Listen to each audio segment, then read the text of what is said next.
Il-qorti konfermat il-mandat inibizzjoni temporanju li sar mill-Ministeru għall-Anzjanità Attiva u waqfet direttiva tal-Union tal-Infermiera u l-Qwiebel l-MUMN biex l-infermieri jirrifjutaw it-tħul ta' pazjenti ġodda fl-Isptar San Vincenz de Paul.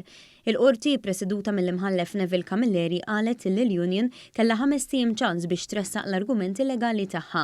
Din id-direttiva kienet inħarġet mill-MUMN f'Awwissu li għadda wara li membru tagħha ġie sospiż mill-impjieg tiegħu brabta mal-għajbien ta' Carmelu Fino, l-anzjan ta' 83 sena li jeb f'nofs ta' lejl u nstab mejja ġimagħtejn wara.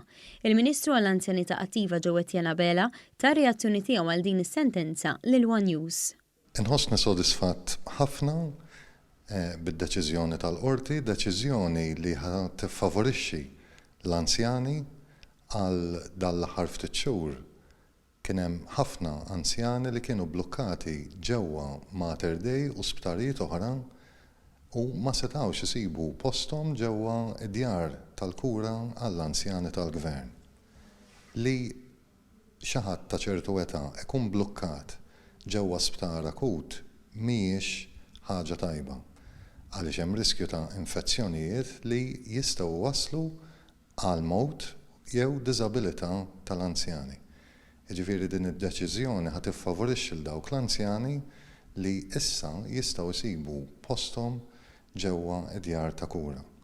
Fl-istess ħin, is-sodot li kienu blukkati ġewwa l-isptar akut ta' Mater Dei issa ġew rilaxxati u jistgħu jintużaw mill-pubbliku kif ikun hemm bżonn.